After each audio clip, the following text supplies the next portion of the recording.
അസ്സലാമു വറഹ്മത്തുള്ളാഹി തആല വബറകാതുഹു. ഇന്ന് നമ്മൾ വളരെ പ്രധാനപ്പെട്ട ഒരു വിഷയത്തെക്കുറിച്ചാണ് സംസാരിക്കുവാൻ പോകുന്നത്. നമ്മുടെ രാജ്യമായ ഇന്ത്യ ലോകത്തിൽ ഏറ്റവും വലിയ ജനാധിപത്യ രാജ്യമാണ്. നമ്മുടെ ഭരണഘടന നമുക്ക് ഒരുപാട് അവകാശങ്ങൾ നൽകിയിട്ടുണ്ട്. എന്നാൽ അവകാശങ്ങൾക്കൊപ്പം നമുക്ക് ചില കടമകളും നിറവേറ്റാനുണ്ട്. ഇവയാണ് മൗലിക കർത്തവ്യങ്ങൾ, ഫണ്ടമെന്റൽ ഡ്യൂട്ടീസ്. ഒരു രാജ്യത്തിലെ പൗരന്മാർ എന്ന നിലയിൽ നമ്മൾ ഓരോരുത്തരും ഈ കടമകൾ മനസ്സിലാക്കുകയും ജീവിതത്തിൽ പകർത്തുകയും ചെയ്യേണ്ടത് വളരെ അത്യാവശ്യമാണ്. നമ്മുടെ രാജ്യത്തിന്റെ പുരോഗതിക്കും ഐക്യത്തിനും ഇത് വളരെ പ്രധാനമാണ്. ഇനി നമുക്ക് ഈ മൗലിക കർത്തവ്യങ്ങൾ ഓരോന്നായി പരിചയപ്പെടാം. ഒപ്പം അവ നമ്മുടെ ജീവിതത്തിൽ പ്രാവർത്തികമാക്കുകയും ചെയ്യാം. ഭരണഘടനയെ അനുസരിക്കുകയും അതിന്റെ ആദർശങ്ങളെയും സ്ഥാപനങ്ങളെയും ദേശീയ പതാകയെയും ദേശീയ ഗാനത്തെയും ആദരിക്കുകയും ചെയ്യുക.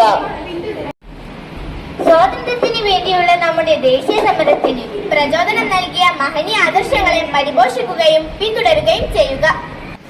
ഭാരതത്തിന്റെ പരമാധികാരവും ഐക്യവും അഖണ്ഡതയും നിലനിർത്തുകയും സംരക്ഷിക്കുകയും ചെയ്യുക. രാജ്യത്തെ കാത്തു സൂക്ഷിക്കുകയും ദേശീയ സേവനം അനുഷ്ഠിക്കാൻ ആവശ്യപ്പെടുമ്പോൾ അനുഷ്ഠിക്കുകയും ചെയ്യുക.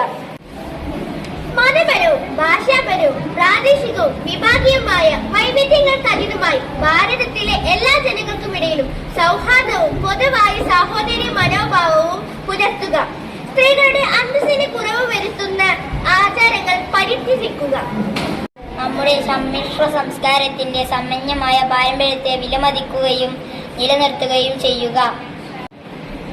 വനങ്ങളും തടാകങ്ങളും നദികളും വന്യജീവികളും ഉൾപ്പെടുന്ന പ്രകൃതിയാലുള്ള പരിസ്ഥിതി സംരക്ഷിക്കുകയും അഭിവൃദ്ധിപ്പെടുത്തുകയും ജീവികളോട് കാരുണ്യം കാണിക്കുകയും ചെയ്യുക. ശാസ്ത്രീയമായ കാഴ്ചപ്പാടവും മാനവികതയും അന്വേഷണത്തിനും പരിഷ്കരണത്തിനും ഉള്ള മനോഭാവവും വികസിപ്പിക്കുക. പൊതുസ്വത്ത് പരിരക്ഷിക്കുകയും ശപഥം ചെയ്ത് അക്രമം ഉപേക്ഷിക്കുകയും ചെയ്യുക. രാഷ്ട്രം യത്നത്തിന്റെയും ലക്ഷ്യപ്രാപ്തിയുടെയും ഉന്നത തലങ്ങളിലേക്ക് നിരന്തരം ഉയരത്തക്കവണ്ണം വ്യക്തിപരവും കൂട്ടായതുമായ പ്രവർത്തനത്തിന്റെ എല്ലാ മണ്ഡലങ്ങളിലും ഉത്കൃഷ്ടതയ്ക്കും വേണ്ടി അധ്വാനിക്കുക. 6-14 ഇടയ്ക്ക് പ്രായമുള്ള തന്റെ കുട്ടിക്കോ തന്റെ സംരക്ഷണത്തിലുള്ള കുട്ടിക്കോ അതത് സംഗതി പോലെ മാതാപിതാക്കളോ രക്ഷകർത്താവോ വിദ്യാഭ്യാസത്തിനുള്ള അവസരങ്ങൾ ഏർപ്പെടുത്തുക.